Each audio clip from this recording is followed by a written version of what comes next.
Hello horror lovers, আজ আমি তোমাদের জন্য আরও একটি ইন্দোনেশিয়ান হরর মুভি নিয়ে চলে এসেছি, যার নাম তেমুরুন। এই মুভিতে একটি পরিবারকে দেখানো হয়েছে যেখানে একটি ভাই বোন এবং তাদের মা থাকতো। হঠাৎ করে দুটো গুন্ডা তাদের মাকে মেরে ফেলে। এরপর থেকেই এই পরিবারের সাথে অনেক অলৌকিক ঘটনা ঘটতে থাকে। আসলে সেই গুন্ডাগুলো কে ছিল এবং সেই গুন্ডাগুলো কেনই বা তাদের মাকে মারলো, মুভিটায় অনেক সাসপেন্স লুকিয়ে রয়েছে। সেটা জানতে হলে ভিডিওটা স্কিপ না করে পুরোটা দেখতে হবে। বন্ধুরা, আজকের মুভিটা খুবই ভয়ানক হতে চলেছে, আর প্রতি সপ্তাহে ভয় পেতে ভালোবাসলে আমার সাথে থেকো। আমি তোমাদের জন্য আরো ভালো ভালো হরর মুভি নিয়ে আসতে চলেছি, তাই চ্যানেলটিকে সাবস্ক্রাইব করে দিও। তো চলো বন্ধুরা, বেশি কথা না বাড়িয়ে গল্পের দিকে যাওয়া যাক।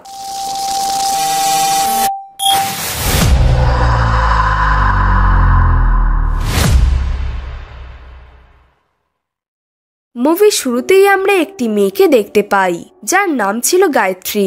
সে রাতে কারোর থেকে বেঁচে পালাচ্ছিল এবং তার হাতটাও কেটে গিয়েছিল। এরপর গায়ত্রী নিজের রুমে গিয়ে লুকিয়ে পড়ে, আর এখানেই আমরা জানতে পারি তাকে যে পিছু করছিল সে আসলে তার মা। তার মেয়ে অর্থাৎ গায়ত্রীর ঘরের দরজাটিতে অনেক জোরে জোরে ঠকঠক করতে লাগে। এর ফলে গায়ত্রী ভয় পেয়ে বিছানার নিচে লুকিয়ে পড়ে, আর কিছুক্ষণ পর তার মা তার ঘরে ঢুকে পড়ে। তার মা তার ঘরটিতে কিছুক্ষণ ঘোরে এবং গায়ত্রীর বিছানার উপরে ওঠে, আর কিছুক্ষণ পর নিজের ঘরে চলে যায়। এরপর গায়ত্রী যখন বুঝতে পারে যে সে এখন সেফ আছে, তখন সে বিছানার নিচ থেকে বেরিয়ে আসে। কিন্তু তখনই একটি ডিমন এসে গায়ত্রীকে ধরে ফেলে আর তাকে টেনে নিজের সাথে নিয়ে চলে যায়। এরপর সিন কাট হয়ে দেখানো হয় আনগুন নামের একটি লোককে। সে তার ঘরের কাজের লোক অ্যাস্তির সাথে চেস খেলছিল। বন্ধুরা, এটা গায়ত্রীরই ঘর ছিল। এরপর অ্যাস্তি আনগুনকে বলে যে গায়ত্রী তার কাজটা তাড়াতাড়ি শুরু করবে।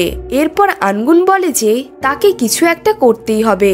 তখনই আনগুন তার পার্স থেকে একটি ফ্যামিলি ফটো বার করে এবং সে সেই ফটোটি ভালোভাবে দেখতে থাকে। এখানে আমরা বুঝতে পারি কিছুতে একটা রহস্য রয়েছে।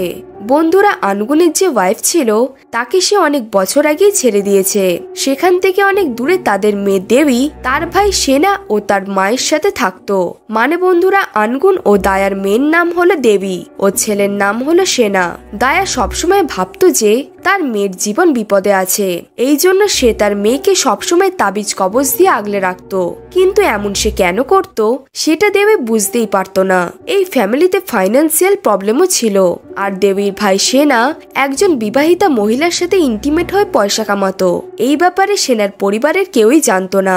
দেবী তার ভাইকে নিয়ে খুবই চিন্তিত ছিল, কারণ তার ভাই সেনা তাকে একদমই সাহায্য করতো না তাদের মায়ের দেখাশোনা করতে।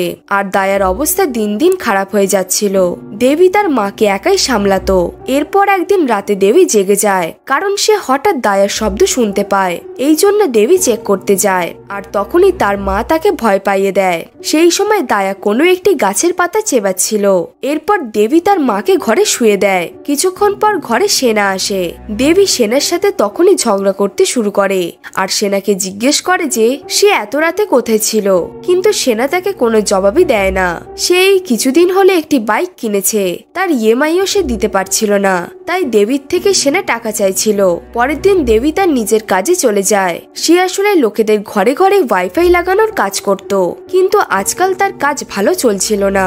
এই জন্য দেবী ডিপ্রেশনে চলে যাচ্ছিল।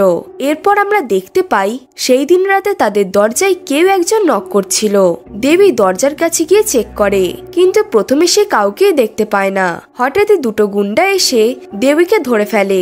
সেই গুন্ডাগুলো দেবীর মুখটা বেঁধে দেয় আর তাকে জিজ্ঞেস করে তার ভাই কোথায়। তারা দেবীকে অনেক মারে। তখনই সেখানে দায়া চলে আসে আর একটি গুন্ডার মাথায় কাঁচের বোতল মেরে ভেঙে দেয়। দায়া তার মেয়েকে বাঁচাচ্ছিল, কিন্তু তখনই সেই গুন্ডাগুলো দায়াকে মেরে তার নাক ফাটিয়ে দেয়। এরপর সেই গুন্ডাগুলো দায়াকে টেনে বাথরুমে নিয়ে যায় আর তাকে আরো বাজেভাবে মারতে থাকে। সেই গুন্ডাগুলো দায়াকে বাথটাবের জলে অনেকবার চোবায়। এরপর একটি গুন্ডা দেবীর সামনে তার মা দায়ার মুখটি একটি মেশিনের সাহায্যে কেটে দেয়। তারপর তারা পুরোপুরি দায়াকে মেরে বাথটাবের জলে ফেলে দেয়। দেবী এইসব দেখে কাঁদতে থাকে।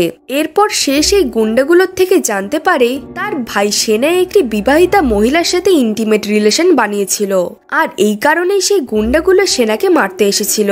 যেহেতু এখানে সেনা ছিল না, তাই জন্য এই গুন্ডাগুলো তার পরিবারের ওপরেই আক্রমণ করে। এর পরের সিনে আমরা আনগুনকে দেখতে পাই। তার কাছে খবর চাই যে তার স্ত্রী মারা গিয়েছে, অর্থাৎ দায়া। আর আনগুন বলে যত তাড়াতাড়ি সম্ভব আমাকে কাজটি শুরু করতে হবে। বন্ধুরা এখানে কি কাজের কথা বলছে সেটা আমরা একটু পরেই জানতে পারবো। অন্যদিকে আমরা দেবীকে দেখতে পাই যে তার ভাই সেনাকে বলছিল তোমাকে খুঁজতে সেই গুন্ডাগুলো এখানে এসেছিল আর তোমার জন্যই আমাদের মা মারা গেছে। এরপর দেবী সেনাকে জিজ্ঞেস করে যে সে কি করেছিল। এর উত্তরে তার ভাই সেনা বলে তুমি অনেক ভুলভাল জিনিস চিন্তা করছো। আসলে দেবী তার ভাইকে নিয়ে অনেক চিন্তাতে ছিল। তাদের দুজনের মধ্যে আবার ঝগড়া শুরু হয়ে যায় আর দেবী এবার খুবই ডিপ্রেশনে চলে যায়। বন্ধুরা এখানে আমরা জানতে পারি দায়ার কাছে একটি গাছ ছিল, যেই গাছের পাতাগুলোকে সে তার মেয়েকে খাওয়াতো যাতে তার মেয়ে সুরক্ষিত থাকে। বন্ধুরা এই কথাটি তোমরা মনে রেখো। এর পরের সিনে আমরা দেখতে পাই দেবী তার মায়ের টেপ রেকর্ডার গুলো শুনতে থাকে। সেই দিন রাতে যখন দেবী তার মায়ের রুমের লাইট বন্ধ করে নিজের ঘরে যাচ্ছিল, তখনই তার সামনে তার মায়ের ভয়ঙ্কর আত্মা চলে আসে। এর ফলে সে খুবই ভয় পেয়ে যায়। কিন্তু যখন দেবী আবার লাইটটা জ্বালায়, তখন সেখান থেকে সেই আত্মাটা গায়েব হয়ে যায়। পরের দিন সেনার বাইকটিকে ইএমআই এর লোকটা নিয়ে চলে যায়, কারণ সে ইএমআই এর খরচা দিতে পারছিল না। ঠিক তখনই ঘরে আসে আনগুন। প্রথমে সে সেনার সাথে দেখা করে, তারপর সে দেবীর সাথেও দেখা করে। এরপর আনগুন তাদেরকে বলে যে সে তাদের বাবা, সে তাদেরকে ছোটবেলায় ছেড়ে চলে গিয়েছিল। সে এখানে এসেছিল কারণ সে খবর পেয়েছিল তার স্ত্রী দায়া মারা গিয়েছে। এই জন্য সে তার বাচ্চাদের নিয়ে যেতে এসেছে যাতে সে তাদের খেয়াল রাখতে পারে। এই সব কথা শুনে দেবী খুবই রেগে যায়। দেবী আনগুনকে বলে যে আমরা এতদিন বাবাকে ছাড়াই কাটিয়েছি আর আমরা এরপরেও বাবাকে ছাড়াই থাকতে পারবো। কিন্তু সেনা এই কথায় রাজি হয় না। সে তার বাবার সাথে যাবে বলে তখনই রাজি হয়ে যায়। এই বিষয়টা খুবই সন্দেহজনক ছিল। সেই দিন রাতে আমরা দেখতে পাই দেবী হঠাৎ করে ঘুম থেকে উঠে পড়ে। আসলে সে ঘরের ভিতর থেকে জল পড়ার আওয়াজ শুনতে পাচ্ছিল। এরপর সে বাথরুমে চেক করতে যায়। তখন সে দেখতে পায় বাথরুমের কলটি খোলা ছিল। তারপর সে যখন কলটা বন্ধ করে চলে যেতেই যাচ্ছিল, তখনই বাথটবের কলটা নিজে থেকেই চালু হয়ে যায়। এরপর দেবী যখন বাথটবটির সামনে যায়, তখন সে দেখতে পায় বাথটবে জলের বদলে রক্ত ভর্তি। ঠিক তখনই বাথরুমের দরজা আপনা আপনি বন্ধ হয়ে যায় আর এর ফলে দেবী খুবই ভয় পেয়ে যায়। দেবী যখনই পিছন ফেরে, তখনই তার মায়ের আত্মা তাকে ধরে ফেলে আর তাকে বলতে থাকে যে আমাকে সাহায্য করো। এর ফলে দেবী ভয়তে চিল্লাতে থাকে আর সে ঘুম থেকে উঠে পড়ে। মানে এখানে আমরা বুঝতে পারি এই সব কিছুই দেবীর স্বপ্ন ছিল। এরপর দেবীকে তার ভাই সেনা সামলায়। সেনা তার দিদিকে বোঝায় যে আমাদের মায়ের মাথা খারাপ ছিল আর ভালোই হয়েছে আমাদের মা মারা গেছে। এবং সেনা আরো বলে যে তারা চাইলেই আনগুনের সাথে গিয়ে একটি নতুন জীবন শুরু করতে পারে। বন্ধুরা আমরা জানি তারা খুবই কম পয়সা রোজগার করত, তাই তাদের খুবই কষ্টে দিন কাটত। আর এইসব কথা ভেবেই শেষে দেবী তার বাবার সাথে যেতে রাজি হয়ে যায়। এর পরের দিন দেবী আর সেনা তাদের নিজেদের জিনিস প্যাক করে আনগুনের সাথে নতুন বাড়ির উদ্দেশ্যে বেরিয়ে পড়ে। কিন্তু রাস্তায় সেনা দেখতে পায় সেই দুটো গুন্ডাকে যারা ফাঁসিতে ঝুলছিল। আর বন্ধুরা সেনা তো সেই গুন্ডাগুলোকে চিনত না। কিন্তু বন্ধুরা সেই গুন্ডাগুলোকে আসলে মারলোটাকে সেটা আমরা একটু পরেই জানতে পারবো। এরপর রাতে তারা তাদের নতুন ঘরে পৌঁছে যায়, যেখানে তাদের সাথে পরিচয় হয় আনগুনের ঘরের কাজের মহিলা অ্যাস্তির সাথে। অ্যাস্তি তাদেরকে খুবই যত্ন সহকারে বাড়ির ভেতরে নিয়ে যায়। এটা দেখে দেবী আর সেনা দুজনেই অনেক অবাক হয়ে যায়। এরপর তাদের সাথে দেখা করতে আসে গায়ত্রী, যাকে আমরা মুভির প্রথমে দেখেছিলাম। আর সে এখন বুড়ি হয়ে গিয়েছিল। গায়ত্রী আসলে দেবী আর সেনার ঠাকুমা ছিল। গায়ত্রী তাদের দুজনকে অনেক ভালোভাবে ওয়েলকাম করে। এখানে আমরা দেখতে পাই গায়ত্রী তার নাতি নাতনির সাথে দেখা করে একটু বেশি খুশি ছিল। এরপর অ্যাস্তি তাদের দুজনকে তাদের নিজেদের রুমে নিয়ে যায়। এর কিছুক্ষণ পরে গায়ত্রী লিভিং রুমে বসে দেবীকে তাদের ফ্যামিলির ব্যাপারে বলে যে এই পরিবারে কি কি ট্র্যাডিশন আছে। সেই ট্র্যাডিশনগুলো জেনারেশন টু জেনারেশন চলেই আসছিল। এরপর খাবার খাওয়ার সময় দেবী আর সেনা অনেক ভালো ভালো খাবার খেতে পায়। তারা এত ভালো খাবার অনেক দিন পর খেলো। গায়ত্রী সেনার থেকে দেবীর সাথেই বেশি ভালোভাবে কথা বলছিল। আর বন্ধুরা আমরা লক্ষ্য করি গায়ত্রী কিন্তু নিজের খাবার খাচ্ছিল না। ডিনার করার পর সেনা ওয়াশরুম খুঁজতে খুঁজতে একটি আজব রুমে ঢুকে পড়ে, যেখানে সে একটি টেবিল দেখতে পায়। সেই টেবিলের ওপর অনেক ক্যান্ডেলস ছিল, আর সেখানে একটি আজব দেখতে ডিমনের ফটো লাগানো ছিল। এরপরে সেই ঘরে সেনা একটি বোর্ড দেখতে পায়, যেখানে গায়ত্রীর পরিবারের সবার ফটো লাগানো ছিল। কিন্তু সেই পরিবারের যত মেয়ে ছিল তাদের সবার মুখটা রেড কালি দিয়ে কাটা ছিল। সেনার সব থেকে বেশি আজব লাগে সেটা হলো দেবীর নাম, যেটা সেই বোর্ডে লেখা ছিল। তখনই সেই ঘরের দরজাটা আপনা আপনি ঠকঠক শব্দ হতে থাকে। যখন সেনা দরজাটি খোলার জন্য এগিয়ে যায়, তখন সেখানে অ্যাস্থি চলে আসে, যে সেনাকে তাড়াতাড়ি সেই ঘরটি থেকে বার করে সেই ঘরটিতে তালা লাগিয়ে দেয়। আর অ্যাস্থি সেনাকে বলে যে এই ঘর থেকে দূরে থেকো। এরপর দেবীকে দেখানো হয় যে তার মায়ের টেপ রেকর্ডারগুলো শুনছিল, কিন্তু তখনই সে সেই রেকর্ড থেকে তার নিজের নামই শুনতে পায়। আর এই জন্য দেবী ভয় পেয়ে যায় এবং সে সেই ঘরের এক কোণে তার মায়ের ভয়ঙ্কর আত্মাকেও দেখতে পায়, যে তাকে একভাবে দেখছিল। সেই আত্মাটি তার বডিটাকে বেঁকিয়ে তাড়াতাড়ি করে দেবীর কাছে আসে। বন্ধুরা এই সিনটি খুবই ভয়ের ছিল, কিন্তু দায়া দেবীকে কিছুই করে না। সে শুধু দেবীর দিকে তাকিয়ে একটি ভয়ঙ্কর হাসি হাসে। এর পরের দিন গায়ত্রী আর অ্যাস্থি দেবী আর সেনাকে তাদের ফ্যাক্টরিতে নিয়ে যায়, যেটা আসলে বিফ ফ্যাক্টরি ছিল। কিন্তু যখন দেবী সেখানে একটি গরুকে কাটতে দেখতে পায়, তখন সে সেটি দেখে বমি করে ফেলে, কারণ এমন ভাবেই তার মাকে মারা হয়েছিল। দেবীর কাছে গিয়ে অ্যাস্থি আর গায়ত্রী তাকে সামলায়। অন্যদিকে সেনা তার বাবার সাথে ফ্যাক্টরিতে গিয়ে অনেক ভালোভাবে বিফ কাটতে শিখে গিয়েছিল। এরপর সেনা তার বাবাকে সেই ফটোটির ব্যাপারে বলে, যেটা সে কাল রাতে বোর্ডে দেখেছিল। কিন্তু আনগুন সেনার এই কথাটিকে ইগনোর করে দেয়। আর তখনই সেখানে জাকা নামের একটি ব্যক্তি আসে, যে আনগুনের খুবই ক্লোজ একজন এমপ্লয়ার ছিল। আনগুন জাকাকে তার ছেলের মতোই ট্রিট করত। আর এই ব্যাপারটা সেনার একদমই ভালো লাগে না, কারণ সে তার বাবার সাথে কাজ করতে চাইছিল। এরপর দেবীকে গায়ত্রী ফ্যাক্টরির আইটি সেকশনে নিয়ে যায়, যেখানে কম্পিউটারের কাজ হতো। এরপর গায়ত্রী দেবীকে জাকার সাথে পরিচয় করায়। সে কম্পিউটারে কাজ করত। আজ থেকে দেবী জাকার সাথেই কাজ করবে। কাজ করার সময় দেবী জানতে পারে 2000 থেকে 2017 সাল পর্যন্ত কোম্পানির গ্রোথ অনেক তাড়াতাড়ি হয়েছিল, কিন্তু 2017 সালে কোম্পানির ইনকাম অনেক কম হয়ে যায়। আসলে কোনো কারণ ছাড়াই কোম্পানির সব গরুগুলো কোনো একটি রোগে মারা গিয়েছিল। এই বিষয়টা খুবই সন্দেহজনক ছিল। একটু পর দেবীর তো হুঁশি উড়ে যাচ্ছিল, কারণ সেই কোম্পানিটিকে গায়ত্রী 1935 সাল থেকে চালাচ্ছে। দেবী ভাবে এটা হয়তো ভুল করে লেখা হয়েছে, নয়তো এখানে বোঝানো হচ্ছে গায়ত্রী 100 বছরের বুড়ি ছিল, কিন্তু তাকে দেখে তো 100 বছরের বুড়ি মনে হয় না। এর পরের সিনে অ্যাস্থিকে দেখানো হয়। তাকে কিছু ওয়ার্কার বলে যে হঠাৎ করে এইখানে যত গরু অসুস্থ ছিল তারা সবাই ঠিক হয়ে গিয়েছে, যেটি একটি চমৎকার ছিল বললেই চলে। এরপর সেই দিন রাতে সেনা গায়ত্রীর ঘর থেকে একটি শব্দ শুনতে পায়। এই জন্য সে দরজায় কান পেতে শোনে। আসলে ঘরের ভেতরে অ্যাস্থি আর গায়ত্রী কথা বলছিল। তারা বলছিল যে যবে থেকে দেবী আর সেনা এই ঘরে এসেছে, তবে থেকে ফ্যাক্টরির ইনকাম অনেক বেড়ে গেছে। আর সেনা আর দেবীর জন্য গায়ত্রীর শরীরও খারাপ হয়ে যাচ্ছে। আর এই জন্য অ্যাস্থি বলে আমাদের এই রিচুয়ালটা খুব তাড়াতাড়ি করতে হবে। এই সব কথা সেনা শুনে নেয়, আর সে বুঝতে পারে এই পরিবারে কিছুতে একটা গড়বড় আছে। অন্যদিকে দেবী তার দিদার ফ্যাক্টরির ব্যাপারে ফোনে সার্চ করে, কিন্তু সেখানে শুধু ফ্যাক্টরির নাম ছাড়া আর কিছুই আসে না।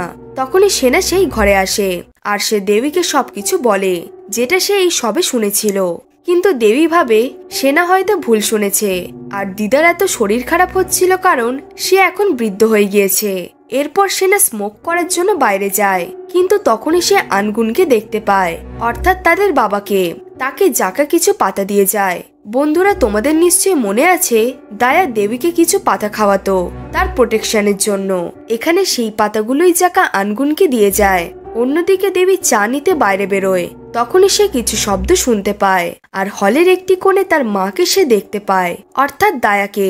এই জন্য দেবী ভয় পেয়ে সেখান থেকে চলে যেতেই যাবে, কিন্তু তখনই তার মা তার কাছে আসতে থাকে।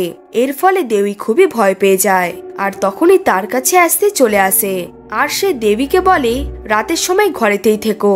এখানে দেবী অ্যাস্থিকে জিজ্ঞেস করে যে গায়ত্রীর কি 100 বছরেরও বেশি বয়স ছিল। কারণ গায়ত্রী তো 1935 সাল থেকেই কোম্পানিটিকে সামলাচ্ছে, যেটা কোনোভাবেই সম্ভব নয়। তখন অ্যাস্তি বলে, যদি তোমার এই পরিবার এবং কোম্পানির ব্যাপারে কোনো কিছু প্রশ্ন থাকে তাহলে তুমি সেটা সোজাসুজি গায়ত্রীকে জিজ্ঞাসা করবে। পরের দিন অ্যাস্তি গায়ত্রীকে গিয়ে বলে যে সেই রিচুয়ালটা করতেই হবে, কারণ বাচ্চাদের এখন সন্দেহ হতে শুরু হয়েছে। জাকা আর আনগুন এখন থেকেই তাদের কাজ শুরু করে দিয়েছে। এই সিনে আমরা বুঝতে পারি যে গায়ত্রী আর অ্যাস্তি কোনো একটি রিচুয়াল করতে চায়। এখানে যে রিচুয়ালটার কথা বলা হচ্ছে সেটা কেন করা হবে আমরা একটু পরেই জানতে পারবো।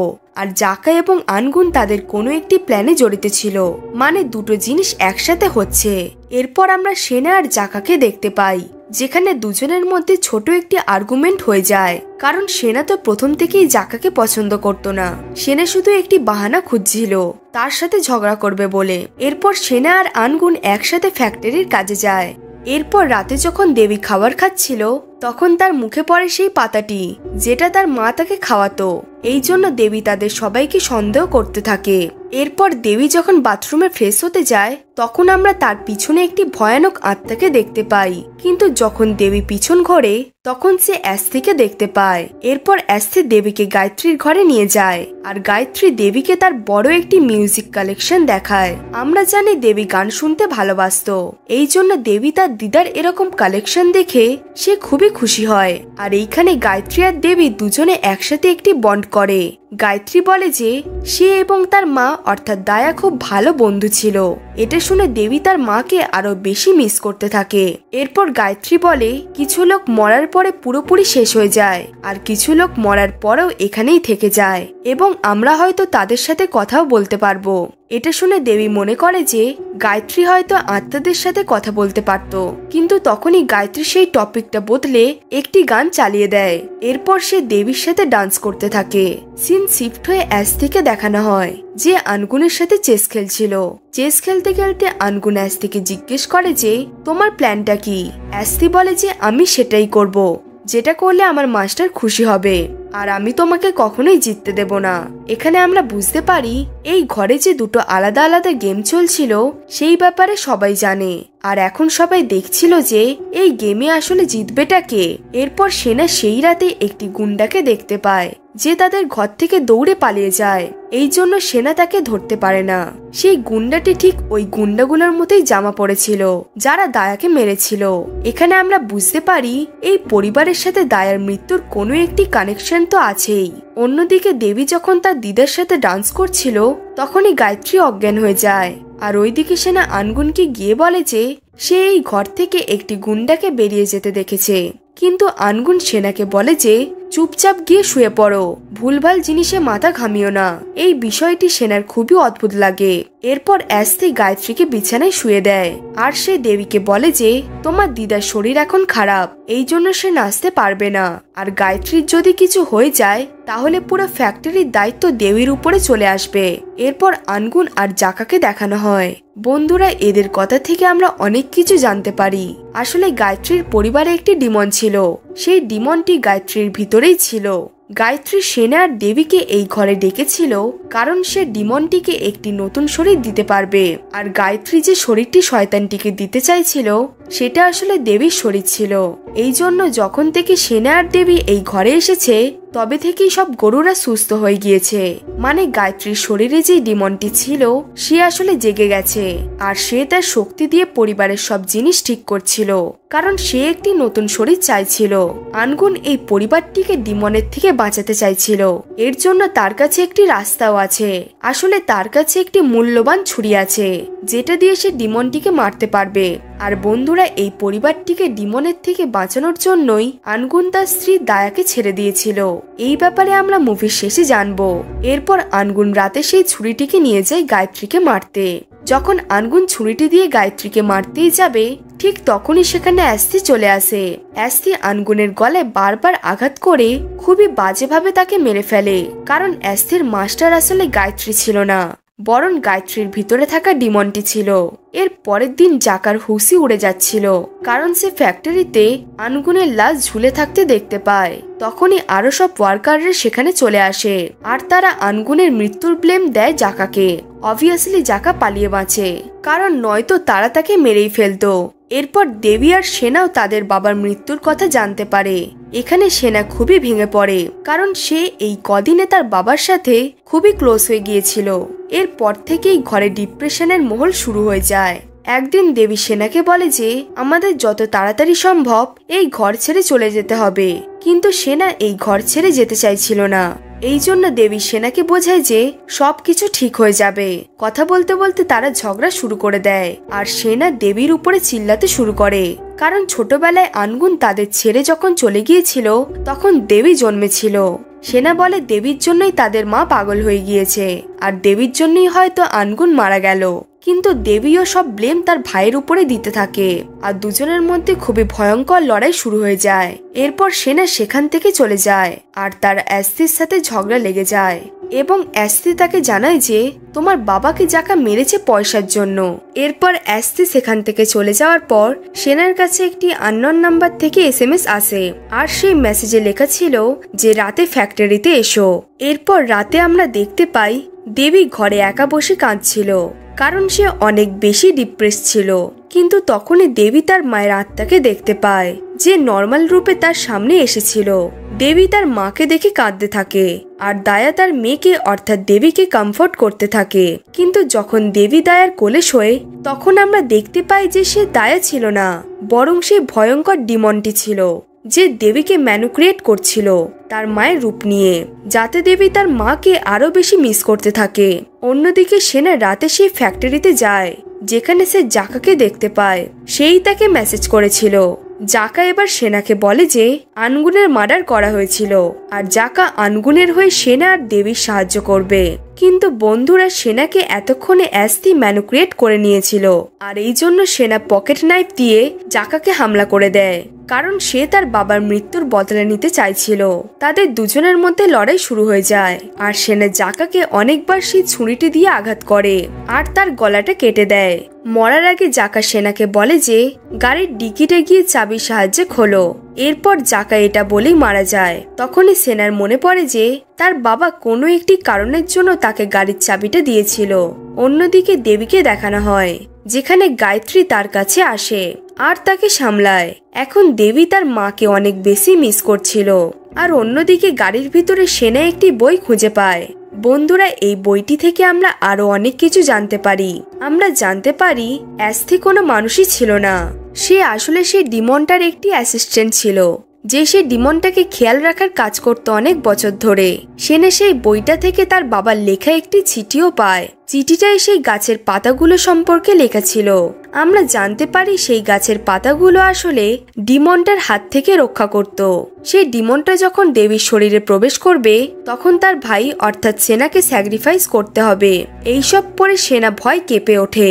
অন্যদিকে দেবীকে গায়ত্রী বলে তার কাছে কিছু অসাধারণ শক্তি আছে, যেটার সাহায্যে সে তার মা অর্থাৎ দায়ের আত্মাকে ডেকে আনতে পারবে, যদি দেবী তার সাথ দেয়। আমরা জানি দেবীকে ম্যানুক্রিয়েট করা হয়েছিল, আর এখন দেবী তার মাকে অনেক বেশি মিস করছিল। এই জন্য সে তার মায়ের সাথে কথা বলবে বলে রাজি হয়ে যায়। এরপর গায়ত্রী নিজের হাত এবং দেবীর হাত একটি ছুরি দিয়ে কেটে দেয়। এরপর গায়ত্রী দেবীর কাটা হাতটির সাথে তার নিজের কাটা হাতটির স্পর্শ করায়, যাতে গায়ত্রীর ভেতরে থাকা ডিমনটা দেবীর শরীরে ট্রান্সফার হতে পারে। এর কিছুক্ষণ পর সেনা ঘরে আসে, আর সে দেবীকে অজ্ঞান অবস্থায় মেঝেতে পড়ে থাকতে দেখে। গায়ত্রী অর্ধেক রিচুয়াল করেই ফেলেছিল। সেনা দেবীকে ধরে সেই ডিমনের বাড়িটা থেকে বের করে, আর তাকে গাড়ির দিকে নিয়ে যেতে থাকে। তখনই অ্যাস্থি সেখানে চলে আসে, আর সেনার মাথায় মেরে তাকে অজ্ঞান করে দেয়। বন্ধুরা, তোমাদের আমি আগে থেকে কিছু কথা বলে দিই, যাতে তোমাদের মুভিটা বুঝতে কোনো অসুবিধা না হয়। প্রথমত, এখানে যে রিচুয়ালটা হতে তোমরা দেখছো, এই সেম রিচুয়ালটা গায়ত্রীর সাথেও করা হয়েছিল যখন সে ছোট ছিল। মানে গায়ত্রীর মা সেই ডিমনটিকে গায়ত্রীর ভেতরে ঢুকিয়ে দিয়েছিল। এরপর গায়ত্রীর ছেলে হয় যার নাম আনগুন, আর আনগুনের স্ত্রী ছিল দায়া। তারা প্রথমে তো সুখেই ছিল, কিন্তু যখন দেবী জন্ম নেয় তখনই আনগুন দায়াকে ছেড়ে চলে যায়, কারণ আনগুন জানতো সেই ডিমনটার একটি মেয়ের শরীর চাই। এই কথাটি দায়াও জানতো, এই জন্য সে তার মেয়েকে সবসময় সেই পাতাগুলো খাওয়াতো। আর দেবী যখন বড় হয়ে যায় তখন গায়ত্রী সেই দুটো গুন্ডাকে তাদের বাড়িতে পাঠায় যারা দায়াকে মেরে ফেলেছিল।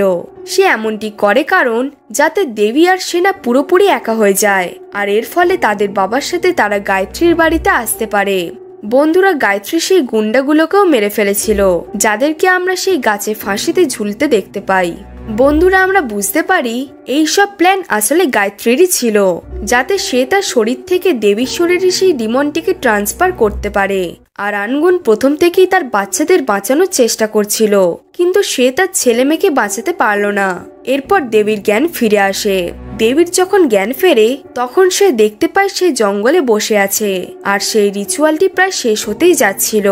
এরপর অ্যাস্তি এসে দেবীর সামনেই তার ভাই সেনার গলাটি সেই ছুরিটির সাহায্যে কেটে দেয় আর তাকে বাজেভাবে মেরে ফেলে। সেনাকে স্যাক্রিফাইস করে তার রক্তটিকে সেই রিচুয়ালে নেওয়া হয়, আর অ্যাস্তি সেই রক্তটি দেবীকে জোর করে খাওয়ায়। এরপর তার সামনে গায়ত্রী চলে আসে। তখন ডিমনিক অ্যাস্থি কিছু মন্ত্র পড়তে থাকে, আর সেখানে অনেক আত্মা একসাথে জড়ো হয়ে যায় যাদেরকে সেই ডিমনটি ফার্স্টে মেরেছিল। এরপর ডিমনিক গায়ত্রী নিজের রূপ বদলে দায়ার রূপ নেয়। এর ফলে দেবী তার স্মৃতি হারিয়ে ফেলে। সে তার মায়ের কাছে যাবে বলে নিজের হাতটা তার মায়ের দিকে বাড়ায়। তখনই দেখতে দেখতে দায়া আবার বদলে যায় তার আসল রূপে, অর্থাৎ সে ডিমনটায়, যে দেবীর ভিতরে চলে যায়। আর বেচারি দেবী কিছুই করতে পারে না। মানে বন্ধুরা, সেই ডিমনটি একটি নতুন শরীর পেয়েই গেল। সেই ডিমনটা এখনো কমসে কম 100 বছর জীবিত থাকবে। আর এর সাথে এই মুভিটি এখানেই শেষ হয়ে যায়। বন্ধুরা, এটাই ছিল আজকের এক্সপ্লেনেশন। মুভিটা তোমাদের কেমন লাগলো কমেন্ট বক্সে জানিও। গল্পটি ভালো লাগলে একটা লাইক করে দিও। এরকম আরো মুভির গল্প দেখার জন্য আমাদের চ্যানেলটিকে সাবস্ক্রাইব করে পাশে থাকা বেল আইকনটি প্রেস করে দিও, যাতে এই রকম ইন্টারেস্টিং এবং হরর মুভির নোটিফিকেশন তোমার কাছে সবার থেকে আগে যায়। তো চলো বন্ধুরা, দেখা হচ্ছে পরের গল্পে।